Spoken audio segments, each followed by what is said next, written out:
Del libro de los Hechos de los Apóstoles.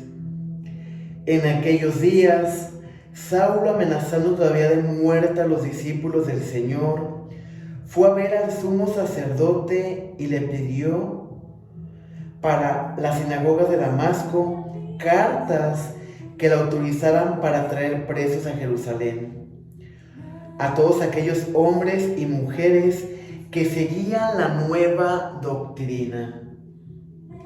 Pero sucedió que cuando se aproximaba a Damasco, una luz del cielo lo envolvió de repente con su resplandor. Cayó por tierra y oyó una voz que le decía: Saulo, Saulo, ¿por qué me persigues? Preguntó él: ¿quién eres, Señor? La respuesta fue: yo soy Jesús, a quien persigues. Levántate, entra en la ciudad y allí se te dirá lo que tienes que hacer.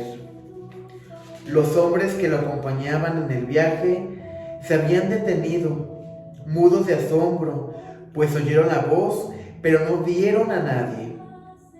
Saulo se levantó del suelo y aunque tenía abiertos los ojos, no podía ver. Lo llevaron de la mano hasta Damasco y allí estuvo 3 días ciego, sin comer, sin beber. Había en Damasco un discípulo que se llamaba Ananías, a quien se le apareció el Señor y le dijo: Ananías. Él respondió: aquí estoy, Señor. El Señor le dijo: ve a la calle principal y busca en casa de Judas a un hombre de Tarso, llamado Saulo, que está orando. Saulo tuvo también la visión de un hombre llamado Ananías, que entraba y le ponía las manos para que recobrara la vista. Ananías contestó: Señor, he oído a muchos hablar de ese individuo y del daño que ha hecho a sus fieles en Jerusalén. Además, trae autorización de los sumos sacerdotes para poner presos a todos los que invocan tu nombre. Pero el Señor le dijo: no importa, tú ve allá, porque yo los he escogido como instrumento para que me dé a conocer a las naciones, a los reyes y a los hijos de Israel. Yo les mostraré cuándo tendrá que padecer por mi causa. Ananías fue allá, entró en la casa, le impuso las manos a Saulo y le dijo: Saulo, hermano, el Señor Jesús, que se te apareció en el camino, me envía para que recobres la vista y quedes lleno del Espíritu Santo. Al instante, algo como escamas se le desprendió de los ojos y recobró la vista. Se levantó y lo bautizaron. Luego comió y recuperó las fuerzas. Se quedó unos días con los discípulos en Damasco y se puso a predicar en la sinagoga, afirmando que Jesús era el Hijo de Dios. Palabra de Dios. Te alabamos, Señor. Muy buenos días, mi querido hermano. Deseo que te encuentres en la paz de Cristo, fortalecido con el Espíritu Santo. Y el día de hoy seguimos escuchando la lectura del libro de los Hechos de los Apóstoles. Ya habíamos escuchado el nombre de Saulo el día martes, donde se nos hablaba de Esteban, del martirio de Esteban. Saulo era un hombre de familia creyente, su familia eran fariseos, por lo cual podemos comprender que Saulo conocía las Escrituras, pero creía que tanto Jesús como los que procedían por medio de Jesús traían otra enseñanza para el pueblo. Los veía como enemigos, los veía como invasores. Por eso, una vez que es martirizado Esteban, no se cansa Saulo de perseguir a todo aquel que se promulgue a favor de Jesús. Por eso va con los sumos sacerdotes y les pide que le den cartas de autorización para prender a aquellos hombres y mujeres que seguían, como lo dice la lectura, la nueva doctrina. Y no se trataba de una nueva doctrina, mi querido hermano. Se trataba de que Jesús vino a hablar con claridad, vino a hablar con el ejemplo y vino a poner el amor de Dios por sobre todas las cosas. Por eso Jesús era criticado, porque mientras los fariseos y los escribas se jactaban por cumplir la ley, le impedían a Jesús o le querían impedir a Jesús que curara el sábado, porque el sábado era el día del Señor y se tenía que respetar. El que Jesús curara el sábado lo veían como adversario, como que quería cambiar los mandamientos o las reglas. Y esto es muy fácil de que nosotros lo comprendamos, mi querido hermano. Cuando nosotros estamos en un círculo familiar, como padres de familia, le tenemos que poner lineamientos y reglas a nuestros hijos que nos permitan la sana convivencia, el respeto a la dignidad de cada uno de los integrantes. Y nos puede pasar que en ese camino mamá o papá quieran hacer una modificación a una de las reglas o dar más sentido a una indicación.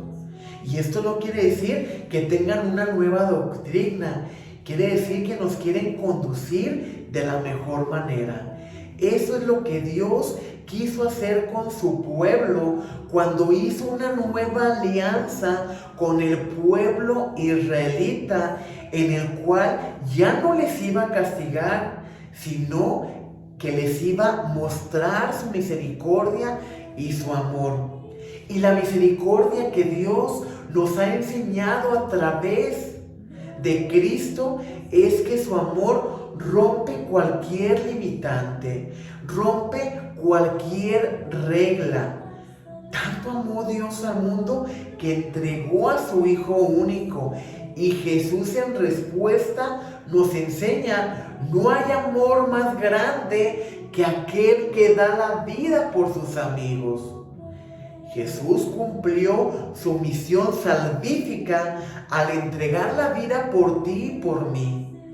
Y vino y enseñó el amor, pero en cambio no fue bien recibido, fue rechazado y sigue siendo rechazado al día de hoy por nosotros. Cuando nosotros queremos desviar el camino, estamos rechazando a Cristo, pero también estamos rechazando la oportunidad de la salvación, la oportunidad de la vida eterna.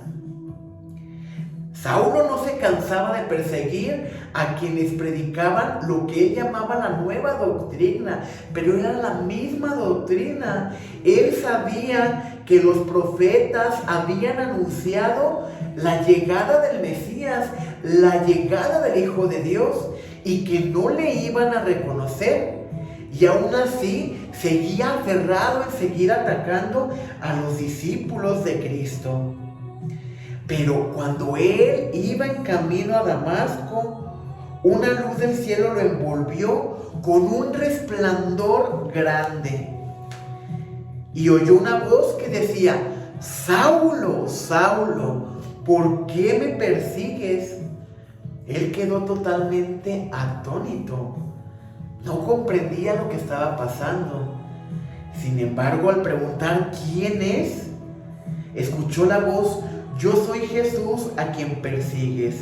Levántate, entra en la ciudad y ahí se te dirá lo que tienes que hacer. El día de hoy, mi querido hermano, tercer viernes de este tiempo pascual, debemos de celebrar el misterio y la gracia de la conversión de Saulo, aquel hombre que era el perseguidor de los discípulos de Cristo y de que todo aquel que proclamara la palabra de Dios.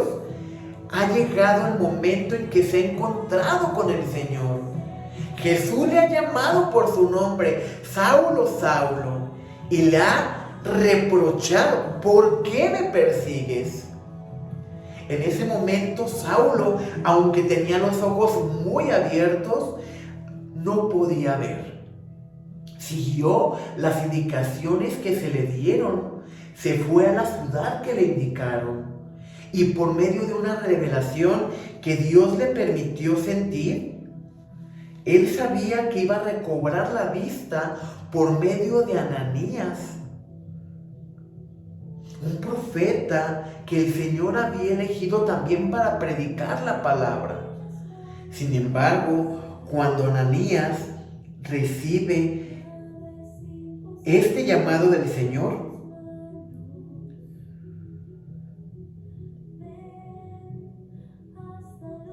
Ananías, él respondió: aquí estoy, Señor. El Señor le dijo: ve a la calle principal, a la casa de Judas, a un hombre de Tarso llamado Saulo que está orando, y imponle las manos para que recobre la vista. La primera actitud de Ananías nos recuerda en ocasiones nuestra actitud. Señor, ¿pero has oído hablar de ese tal Saulo? Es el que está consiguiendo cartas para irrumpir en las sinagogas y para llevarnos presos. ¿Cómo me pides que yo vaya y le ponga las manos a ese para que recobre la vista? Sin embargo, el Señor le reitera que esa es su voluntad, que es algo que él tiene que hacer, en imponerle las manos a Saulo. Pero por su parte, Saulo también, por revelación de Dios, sabía que le iba a asistir a Ananías. Y en ese momento en que Saulo se encuentra haciendo oración, que irrumpe a Ananías, que le impone las manos, que recobra la vista, no solamente recobra la vista, sino que se llena del Espíritu Santo. Y al recobrar la vista, recobra la vista de Cristo. Ya queda atrás la vista humana, ya quedan atrás los juicios. Y ahora él será llamado no Saulo, sino Pablo, el apóstol Pablo, la conversión más grande de la cual somos testigos tú y yo como iglesia. Saulo, que es revestido con el Espíritu Santo, que es bautizado en ese momento, se dispone a predicar la palabra y a estar dispuesto a todo por Cristo. Pasó de ser perseguidor, de ser acusador, a ser perseguido, pero será signo y símbolo de la conversión para muchos que le conocían, y es signo de conversión para cada uno de nosotros. Que no importa tu pasado, mi querido hermano, que no importa lo que hayas hecho un segundo antes de haber escuchado esta reflexión. Es Cristo el que viene a llamarte por tu nombre, así como llamó a Saulo y que te dice: levántate, permíteme quitarte esa ceguera, permíteme reconstruirte, permíteme hacerte nuevo, porque yo soy el único que puedo hacer nuevas todas las cosas. Si verdaderamente queremos convertirnos, es necesario que hagamos lo que hizo Saulo. Dejar ese hombre viejo, se revistió de la gracia de Dios, se decidió a vivir por Cristo y a vivir para Cristo, dejando atrás todo el pasado. ¿Quieres verdaderamente, mi querido hermano, caminar en ese camino de conversión? La conversión no se vive de la noche a la mañana. No es que ya fui a un retiro espiritual y ya salí convertido y ya no me voy a equivocar. La conversión se vive en el día a día. Cada día que tú te caes, cada día que caes en pecado, Dios te da la gracia de volverte a levantar, de volver a experimentar su gracia y su amor. Permitámosle el día de hoy al Señor que venga a restaurarnos, que venga a quitar toda la porquería que nos aleja de su gracia, que venga a purificarnos, a llenarnos de su amor, de su alegría y de su protección. Que la paz de Cristo esté contigo y con tu familia. Paz y bien.